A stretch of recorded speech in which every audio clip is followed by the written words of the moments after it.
Hello, Van Rand here, back on the John Deere 2510 project here, and if you watched last video, we got it going, but boy, it does not sound good at all. So one, big thanks to all you folks for commenting on various things you think could be wrong on it. Number one thing being, of course, and a lot of people said this, the belts here in the front, alternator, water pump, something in the front here, belt slipping maybe.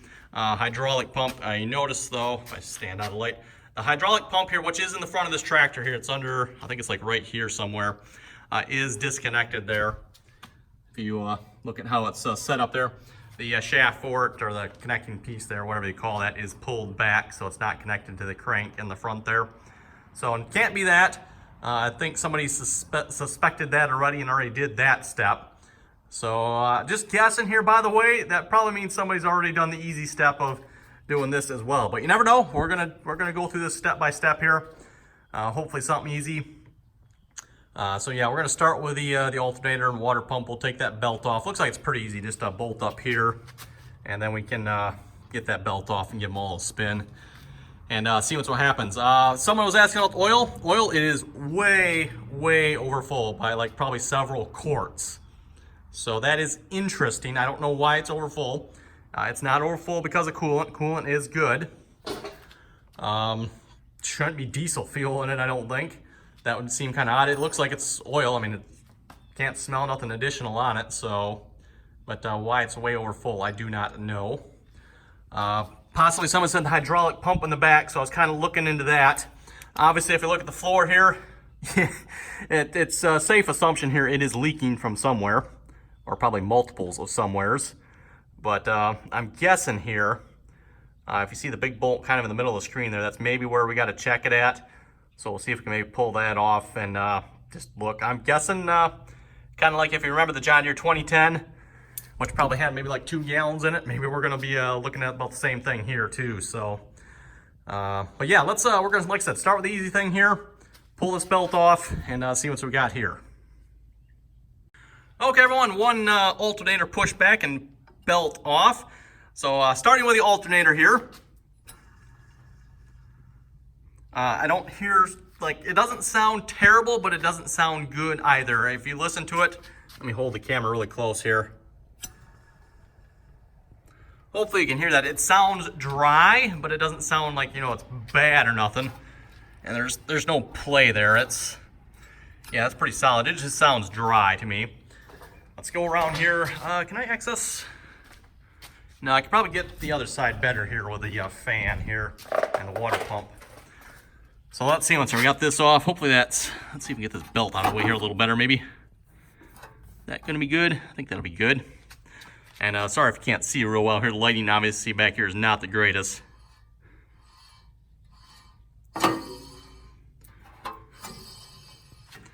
Again, I'm not noticing any play here. It doesn't sound good. I don't know if you can hear that. It sounds...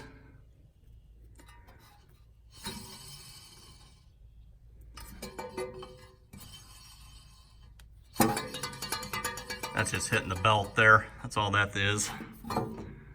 Yeah, again, I don't think that's where squeaking, squealing sound's coming from. Like I said, it doesn't sound good, though. It definitely sounds like the bearing's going out on it, but let's see, do we got any play in that? Yeah, I can feel a little bit of a wobble.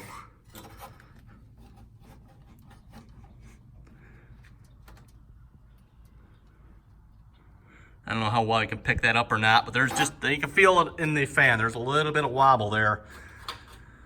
But like I said, folks, I don't think that's it. I don't think that's making that much noise.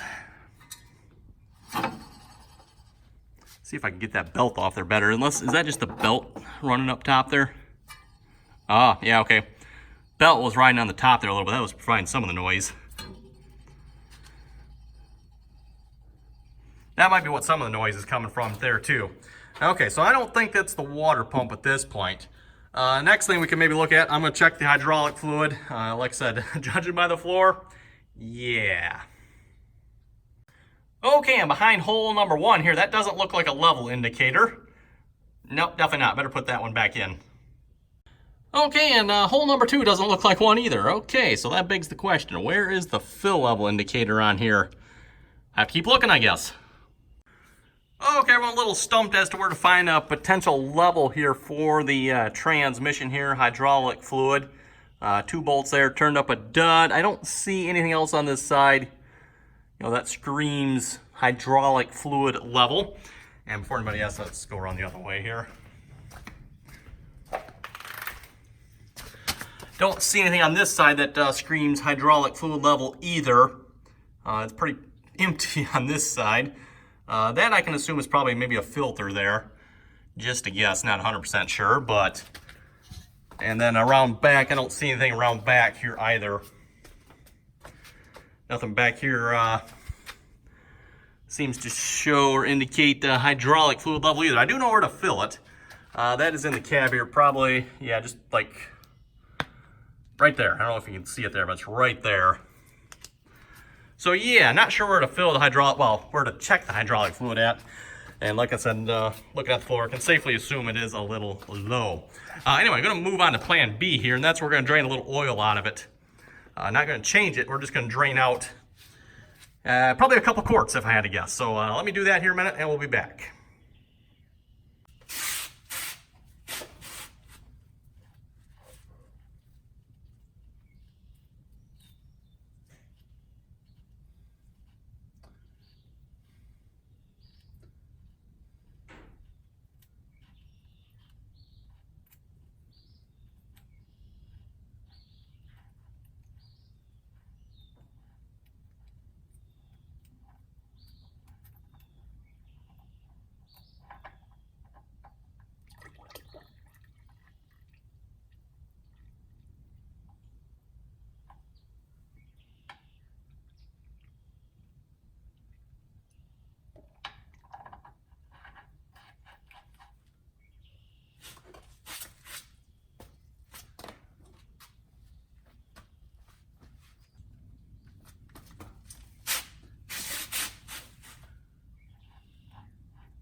Okay, everyone, oil drained out a little too much the second time. Now we're maybe like a 1/4 inch below the low line.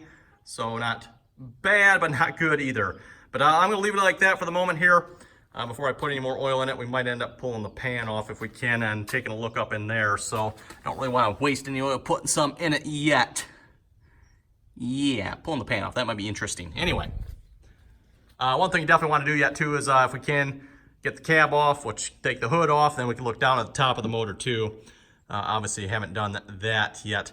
Let's see, is there anything else we can look at here before we maybe giving this try starting here? Oh, oil pressure.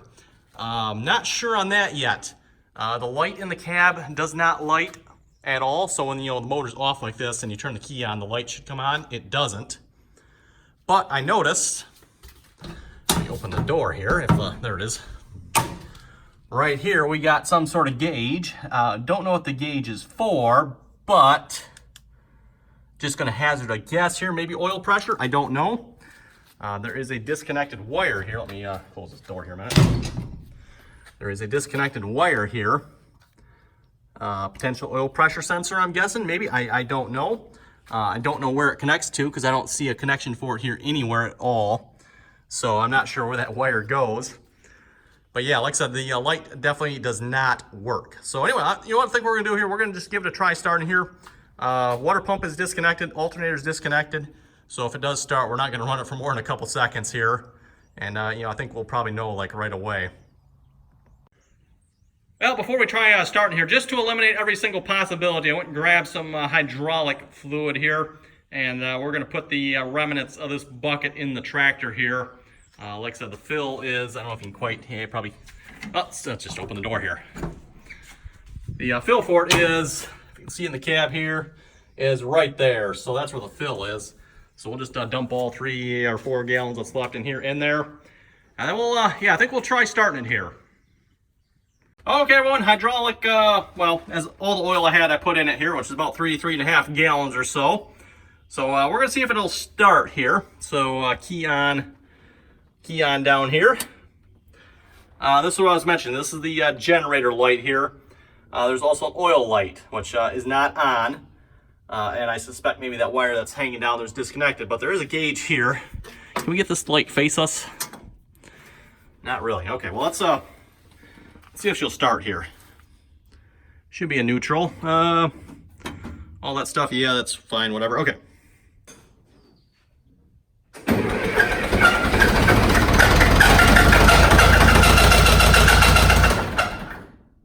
Oh, and just one more thing here before we actually wrap it up.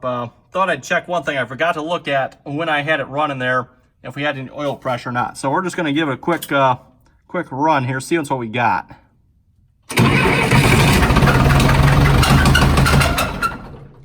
Okay, verdict is yes. Hopefully you can see that there. We do have oil pressure, so we're not, you know, that's definitely not the main issue here. Kind of odd. Don't know if I mentioned this as well here, but we do, or this engine has been rebuilt. So as far as I know, there's not that many hours on the rebuild here. Well, hard to say. Not actually really sure, and I don't know if the hour meter. Plus, I'm going to have to know if the hour meter was reset or what it was at when the engine rebuilt was done. I don't know if anybody knows that, but yeah, kind of odd. Okay, well, there's your verdict. I mean, it fired right up, but squeaking and squalling and banging like crazy. So obviously didn't leave it running for more than a couple seconds there. Shut it right back off again. So yeah, unfortunately, like I was afraid of here, everyone, it's not going to be a simple fix. Again, the fan, water pump, alternator's disconnected, pulley, I mean the belt's hanging right here, it's not even connected at all. We put fluid in the transmission there. Not to say that's maybe still not the problem, but it doesn't sound like it's coming from the transmission. It sounds like it's coming from here somewhere. Unfortunately, at this point, yeah, we have to get this cab off, I think. Pull the hood. Take a look under the valve cover there, see if there's anything under there. Also, maybe see if we can get that oil pan off. I was thinking that might be simple, but looking at this, that might not be so simple here. That is quite the oil pan on there. Okay, then. So yeah, I might have to look into that some more. Anyway, on that note, everyone, I think that's going to wrap it up for this video here. By the way, if you're wondering why I'm always filming from this side, well, the light's on this side, so that's why I'm filming from this side. The other side's dark. But yeah, anyway, you folks have any other comments or questions, suggestions here, be sure to post them below. And as always, thanks for watching and until next time.